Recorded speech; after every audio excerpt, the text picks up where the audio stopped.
Nothing in sports is more interesting than NBA transaction season. Consider this. Every year, around the midseason trade deadline and the summer, there's rumors to unpack.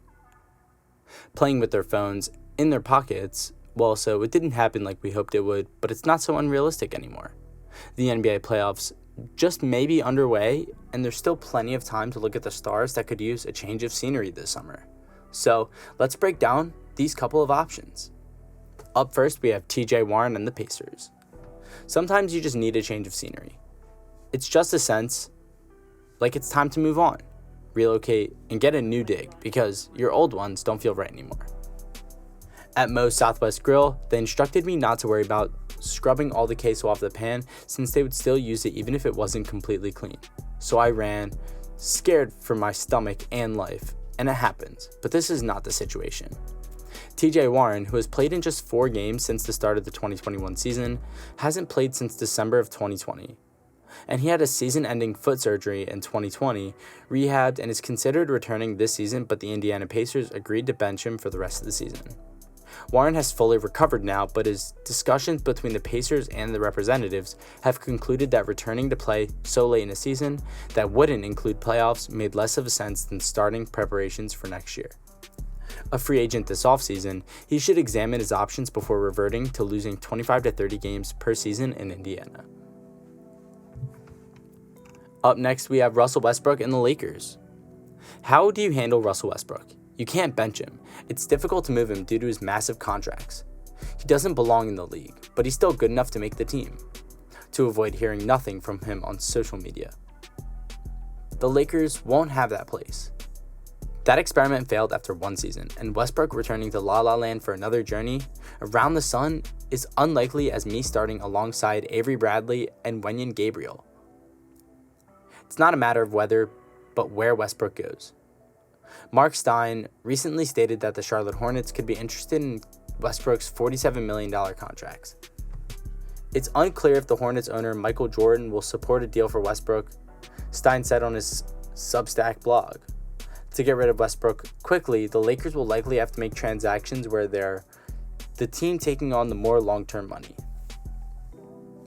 Essentially, according to Stein, Charlotte wants to get rid of Gordon Hayward and Terry Rozier to free up salary room for LaMelo Ball and Miles Bridges to get extensions. Is Westbrook the best option? Doubtful, but he needs a change of scenery. In any case, the Russell Westbrook storyline has taken an unexpected turn. We used to be amazed at his ability to record triple-doubles and win the MVP award in a mediocre club. Nowhere, if anywhere, does his style of play make sense.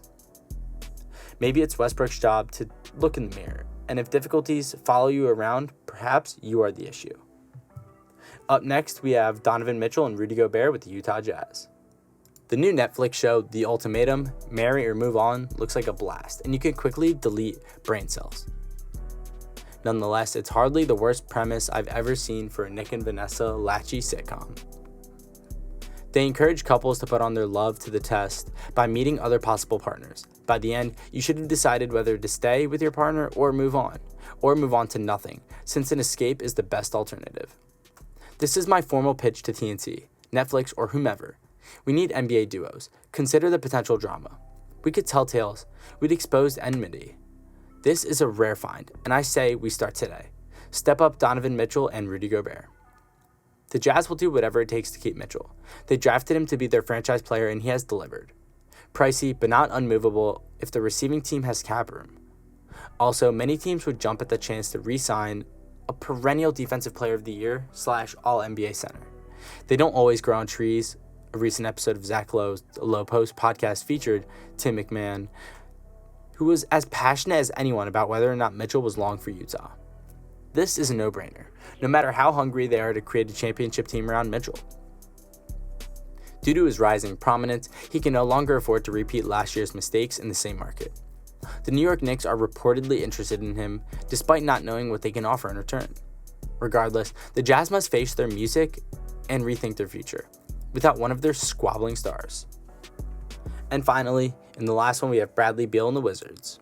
What is the Saga's 5th year? No matter how many times Bradley Beal says he's fine, that he's content to stay in Washington, that he has no desire of exploring other options, the question tends to resurface. What's next for Beal? It's like that video of the guy yelling at a cat through the glass door, I'm gonna get you out of there. But somebody asked if the cat is cool being behind that door. For a player of Beal's caliber, staying in Washington isn't an option, and they keep failing to provide him with the necessary tools. While loyalty is commendable, this is a business, and Beal is yet to find a place where he can flourish in terms of points and wins. Well guys, thank you so much for making it to the end of the video. Be sure to smash that like button, subscribe to our channel, and ring that notification bell so you never miss a video. Thank you guys for watching, and I'll see you guys next time. Peace.